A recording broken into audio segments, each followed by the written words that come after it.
Hoje vamos explorar as 5 lendas urbanas mais assustadoras do estado de São Paulo. Histórias que vão te fazer pensar 2 vezes antes de andar sozinho pelas ruas. No pequeno município de Dois Córregos, no interior de São Paulo, uma lenda trágica ecoa pelos séculos, envolvendo uma noiva cujo destino foi selado por um amor proibido. A história remonta ao início do século XX, quando a cidade ainda era uma vila simples, cercada por vastas plantações de café.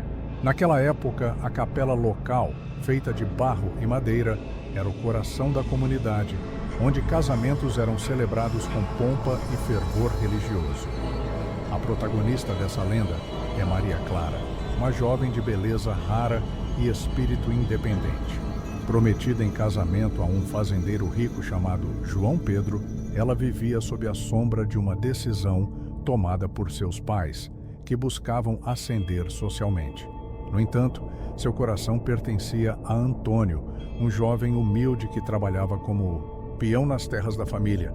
Apesar das diferenças sociais, os dois mantinham encontros secretos à luz da lua, jurando amor eterno. Na véspera do casamento arranjado, Maria Clara decidiu fugir com Antônio. Eles planejavam deixar Dois Córregos durante a madrugada, mas o destino interveio de maneira cruel. Enquanto esperava pelo amado na estrada que levava à capela, Maria Clara foi surpreendida por João Pedro, que havia descoberto o plano. Em um acesso de fúria, ele atacou Antônio, deixando-o gravemente ferido. Desesperada, Maria Clara correu para a capela, onde tentou pedir ajuda aos poucos fiéis presentes, mas ninguém se atreveu a desafiar o poderoso fazendeiro. Ao perceber que Antônio estava morrendo, Maria Clara, tomada pela dor e pelo desespero, retornou à capela e ateou fogo às vestes nupciais que usava. As chamas rapidamente consumiram o edifício frágil e ela pereceu, junto com o símbolo de um casamento que nunca desejou. Desde então, dizem os moradores mais antigos que, em noites de lua cheia, é possível ouvir os gritos de Maria Clara ecoando pelas ruínas da antiga capela. Alguns afirmam ter visto sua silhueta translúcida caminhando entre as sombras, vestida em trapos carbonizados, enquanto carrega um ramalhete de flores murchas. Os relatos mais assustadores vêm dos jovens casais que passam perto da capela à noite. Muitos juram ter sido perseguidos por uma figura feminina envolta em fumaça, cujos olhos brilham com uma mistura de tristeza e raiva. Outros mencionam o som de passos apressados e o farfalhar de tecidos, como se alguém estivesse correndo desesperadamente. Embora a capela tenha sido reconstruída décadas depois, os eventos sobrenaturais continuam a assombrar aqueles que ousam se aproximar do local. Nos anos seguintes, várias tentativas foram feitas para demolir completamente as ruínas da capela, mas todas falharam de maneira inexplicável. Equipamentos pesados quebravam sem motivo aparente e operários relatavam visões assustadoras enquanto trabalhavam no local. Hoje, a área ao redor da capela permanece isolada, evitada tanto por turistas quanto por moradores locais. A lenda de Maria Clara serve como um lembrete sombrio do preço pago por amores proibidos e decisões impostas pela ganância e pela tradição. Em São Paulo, o Castelinho da Rua Apa é um dos lugares mais famosos associados a lendas urbanas e eventos misteriosos. Construído no início do século XX, o imponente edifício abrigava uma família rica, cuja vida parecia perfeita vista de fora. No entanto, por trás das portas ornamentadas e das janelas altas, escondia-se um drama familiar que culminaria em tragédia. A história começa com a família Silva, composta por 3 membros principais: o patriarca Carlos, sua esposa Laura e o filho caçula Rafael. Apesar de sua fortuna e status social, a família vivia sob uma tensão crescente. Rumores na vizinhança sugeriam que Carlos era extremamente controlador, impondo regras rígidas sobre Laura e Rafael. Dizia-se que ele não permitia que sua esposa tivesse amigos próximos e que vigiava cada movimento do filho, temendo que ele seguisse um caminho diferente do que ele havia planejado. Na noite fatídica de maio de 1937, um grito ensurdecedor ecoou pelas paredes do castelinho. Os vizinhos, alarmados, correram para o local, mas encontraram apenas silêncio dentro da mansão. Quando finalmente conseguiram entrar, descobriram uma cena horrível. Os corpos de Carlos, Laura e Rafael estavam espalhados pelo salão principal, todos mortos a tiros. O revólver usado no crime estava ao lado de Carlos, levando as autoridades a concluir inicialmente que ele havia matado a esposa e o filho antes de tirar a própria vida. No entanto, muitos detalhes contradiziam essa versão oficial. Testemunhas afirmaram ter ouvido mais de uma voz discutindo violentamente antes dos disparos. Além disso, o comportamento de Carlos nos dias anteriores à tragédia havia sido descrito como calmo e racional, sem sinais de instabilidade emocional. Com o passar dos anos, surgiram teorias alternativas, incluindo a possibilidade de que um intruso desconhecido tivesse invadido a casa e cometido o crime.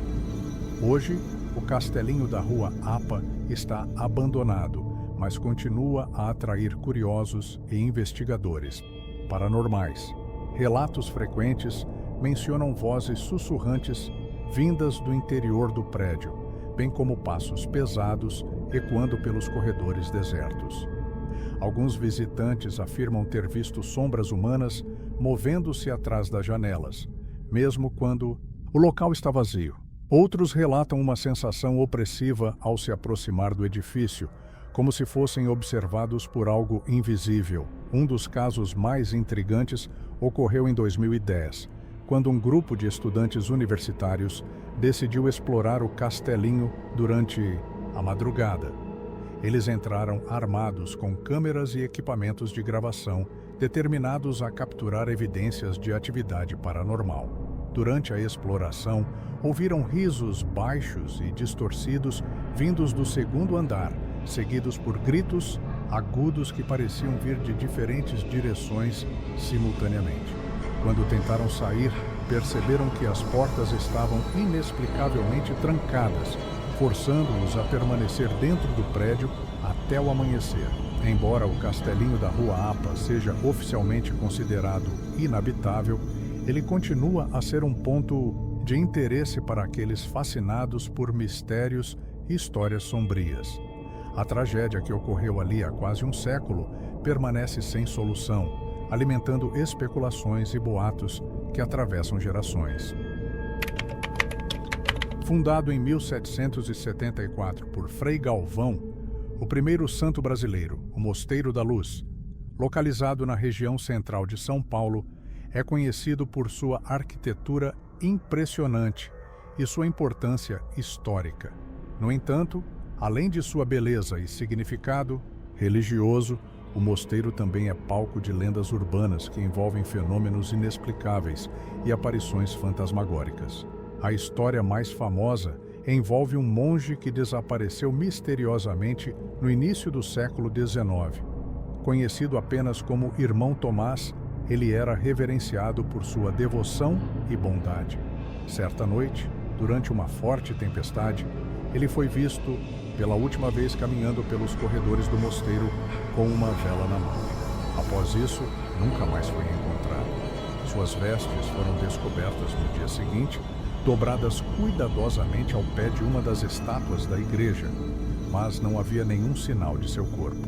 Desde então, relatos de avistamentos do Irmão Tomás começaram a surgir. Moradores da região afirmam ter visto uma figura encapuzada, caminhando lentamente pelos jardins do mosteiro durante a madrugada.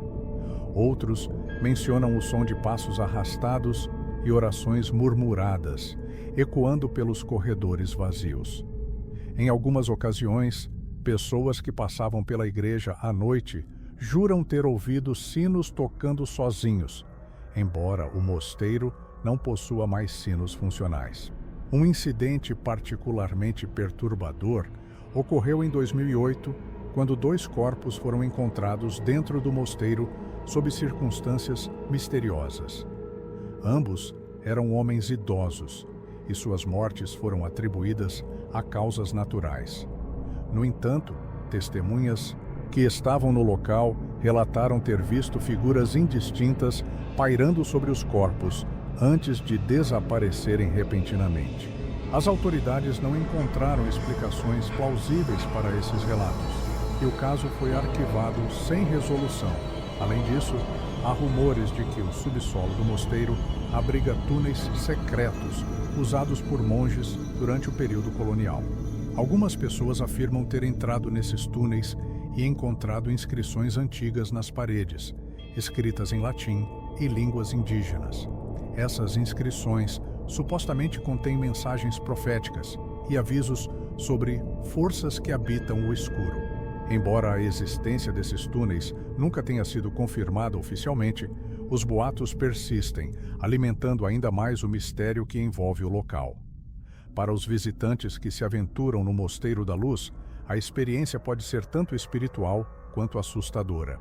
Muitos relatam uma sensação de paz ao entrar na igreja, mas outros sentem uma presença opressiva, como se algo invisível estivesse observando cada movimento. Seja qual for a verdade por trás dessas histórias, o Mosteiro da Luz continua a ser um lugar onde o sagrado e o sobrenatural parecem coexistir, desafiando a lógica e a razão. No interior de São Paulo, na região de Botucatu, existe uma estrada isolada conhecida como Estrada do Mandu. Poucas pessoas se aventuram por lá durante a noite, pois a lenda que envolve o local é suficiente para fazer até os mais corajosos evitarem o caminho. Dizem que a estrada foi construída sobre um antigo cemitério indígena e que as almas dos mortos não descansam em paz, amaldiçoando todos que passam por ali após o pôr do sol. A história começa com José, um caminhoneiro experiente que transportava mercadorias entre as cidades do interior. Certa noite, ele recebeu uma encomenda urgente que precisava ser entregue em Botucatu antes do amanhecer. Apesar dos alertas dos colegas sobre a Estrada do Mandu, José decidiu seguir o trajeto, mais curto, confiante em sua experiência ao volante. Quando entrou na estrada, percebeu imediatamente que algo estava errado. A vegetação densa parecia engolir a luz dos faróis e o silêncio era absoluto, como se o mundo ao redor tivesse desaparecido. Após alguns quilômetros, José avistou uma figura andando lentamente à beira da estrada. Era uma mulher vestida com roupas rasgadas e sujas, com longos cabelos cobrindo seu rosto. Ele diminuiu a velocidade, pensando em oferecer ajuda, mas quando parou o caminhão, a mulher desapareceu, sem deixar vestígios. Intrigado, José continuou dirigindo, mas logo percebeu que algo estranho acontecia com o veículo. O rádio começou a tocar músicas antigas que ele não havia programado, e o velocímetro oscilava sem motivo aparente. De repente, uma névoa espessa surgiu do nada, envolvendo o caminhão e reduzindo a visibilidade a quase zero. José tentou dar marcha a ré para retornar, mas percebeu que a estrada parecia estender-se indefinidamente, como se fosse um labirinto sem saída. Nesse momento, ele ouviu batidas fortes na parte traseira do caminhão, como se alguém estivesse tentando entrar. Olhando pelo retrovisor, viu dezenas de figuras encapuzadas cercando o veículo, seus olhos brilhando como brasas na escuridão. Desesperado, José acelerou o máximo que pôde, até que finalmente conseguiu escapar da névoa. Ao chegar a Botucatu, ele relatou o incidente a amigos e colegas, que confirmaram os boatos sobre a maldição da Estrada do Mandu. Segundo eles, muitos motoristas que passaram por lá à noite nunca mais foram vistos. Alguns afirmam que os espíritos dos indígenas enterrados sob a estrada atacam qualquer pessoa que perturbe sua paz, enquanto outros sugerem que a área é um portal para outra dimensão. Meses depois do incidente, José começou a notar mudanças sutis em sua vida. Ele ouvia vozes sussurrando seu nome em momentos aleatórios, mesmo quando estava sozinho. Certa noite, enquanto dormia, teve um sonho vívido em que estava novamente na estrada do Mandu, cercado pelas mesmas figuras encapuzadas. Elas o observavam em silêncio, até que uma delas falou: "Você não deveria ter vindo." Quando acordou, José sentiu uma sensação opressiva, como se algo invisível o vigiasse constantemente. Desde então, ele evita dirigir à noite e nunca mais passou pela estrada do Mandu. No entanto, os moradores locais continuam a relatar eventos estranhos na região, incluindo aparições fantasmagóricas e sons de tambores ecoando nas colinas próximas. A lenda da estrada do Mandu permanece viva, alimentada por aqueles que testemunharam fenômenos inexplicáveis e pelos que preferem manter distância do local assombrado. Na cidade de Araraquara, no interior de São Paulo, há um poço antigo conhecido como Poço Encantado, situado nos arredores de uma fazenda abandonada. Dizem que o poço foi cavado por escravos no século XIX e que guarda segredos sombrios relacionados à violência e exploração da época. Os moradores locais evitam o local, acreditando que ele seja habitado por espíritos inquietos que protegem suas profundezas. A história começa com Ana, uma jovem estudante de arqueologia que decidiu explorar a fazenda abandonada como parte de uma pesquisa sobre construções históricas na região. Ela tinha ouvido falar do Poço Encantado, mas ignorou os alertas dos moradores, considerando-os apenas superstições. Certa manhã, acompanhada por 2 colegas, ela chegou ao local e encontrou o poço parcialmente coberto por vegetação. A estrutura era impressionante, feita de pedras escuras e coberta por musgo, com um cheiro forte de terra molhada emanando de suas profundezas. Curiosa, Ana decidiu descer ao poço usando uma corda improvisada, enquanto seus colegas permaneciam na superfície. À medida que descia, percebeu que o ar ficava mais frio e denso e que o som de seus passos ecoava de maneira estranha, como se houvesse algo vivo nas paredes. Quando alcançou o fundo, encontrou uma pequena câmara com inscrições gravadas nas pedras. As marcas eram antigas, escritas em uma língua que ela não conseguia identificar, mas que pareciam contar uma história de sofrimento e resistência. Enquanto examinava as inscrições, Ana ouviu um barulho agudo, como unhas arranhando pedra. Virou-se rapidamente, mas não havia ninguém ali. O som se repetiu, desta vez mais próximo, acompanhado por um murmúrio baixo e constante. Tentando manter a calma, ela tirou fotos das inscrições e começou a subir de volta. No entanto, quando alcançou a superfície, percebeu que seus colegas haviam desaparecido. Chamou por eles repetidamente, mas não obteve resposta. Ao explorar os arredores, Ana encontrou pegadas frescas no chão, como se alguém tivesse corrido para longe. Seguiu-as até uma clareira próxima, onde viu uma figura alta e magra parada sob a sombra de uma árvore. A figura usava roupas rasgadas e tinha o rosto coberto por um véu escuro. Quando Ana tentou se aproximar, a figura desapareceu, deixando para trás um objeto brilhante no chão.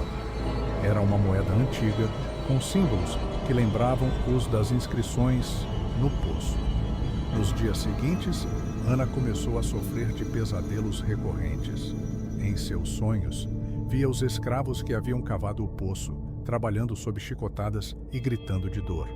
Eles a olhavam diretamente, como se pedissem ajuda. Acordava, suando frio, com a sensação de que algo invisível a observava no escuro. Sua saúde mental deteriorou-se rapidamente, levando-a a procurar tratamento psicológico. Pesquisando mais sobre o poço, Ana descobriu que ele havia sido palco de execuções secretas durante o período colonial. Escravos que tentavam fugir ou se rebelar eram jogados vivos nas profundezas do poço, onde morriam lentamente de fome e sede.